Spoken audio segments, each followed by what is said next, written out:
In 1642, England was divided by a bloody conflict that was to last 7 long years and end in the execution of a monarch. Much effort has been put into the study of the English Civil War, its participants, its impact and its causes, but less so into the involvement of women in the conflict. Through the case studies of 3 extraordinary women, we hope to uncover their stories and their experiences. These are the women of the English Civil War.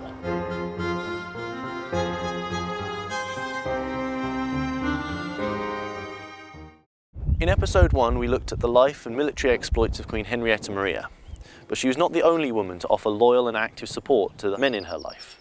On the opposing side of the conflict, Lady Brilliana Harley took matters into her own hands in the absence of her husband and fought tooth and nail for her family and her beliefs.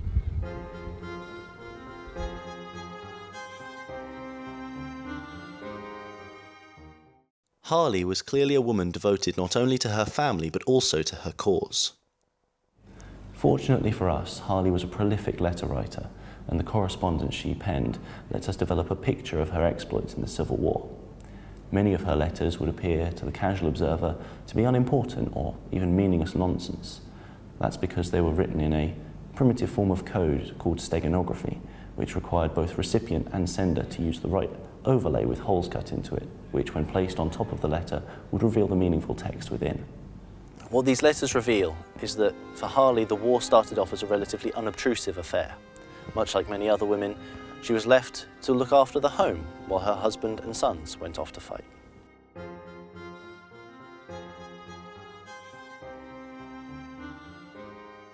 She would have had responsibility for her household when her husband had been away in peacetime. If he was travelling on business, she would just continue in that role if he was away fighting.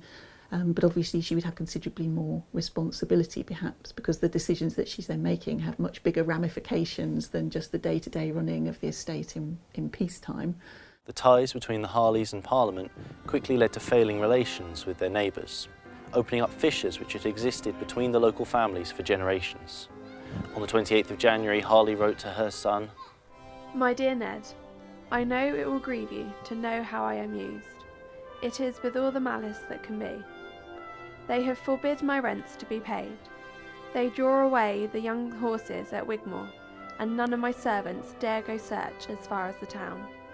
And my dear Ned, if God were not merciful to me, I should be in a very miserable condition. I am threatened every day to be beset with soldiers. My hope is the Lord will not deliver me nor mine into their hands, for surely they would use all cruelty towards me. For I am told that they desire not to leave your father, neither root nor branch."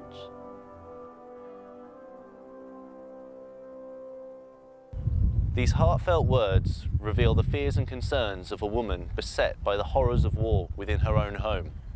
We can only imagine the fear that Harley must have felt, knowing that those she had once called friends and neighbours were now baying for the blood of her and her family.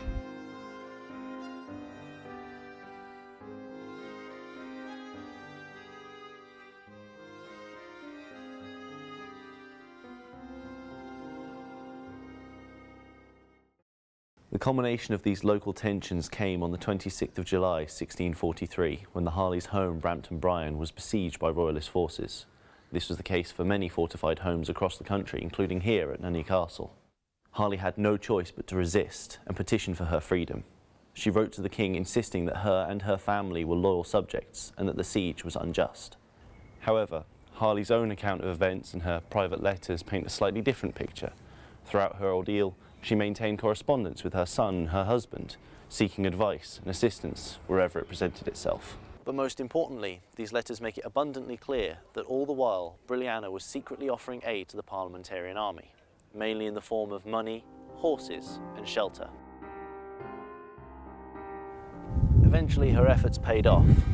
As the theatres of battle shifted, the Royalist forces turned their intentions elsewhere and the siege was lifted. Brampton Bryan remained in the hands of the Harleys.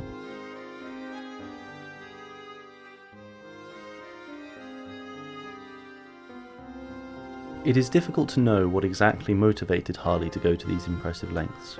Was she simply fulfilling her husband's wishes to the best of her ability, or was she a devoted parliamentarian in her own right? Historians are in disagreement. But what is certain is the bravery and potency that she demonstrated throughout her involvement with the Civil War. Brilliana Harley died in 1643, just a year into the Civil War, leaving behind the legacy of a woman not afraid to take matters into her own hands to achieve what she thought she must. But these women are just a minute part of the whole picture of the English Civil War. There are countless others just like them, with similarly incredible lives. Their stories are just waiting to be told.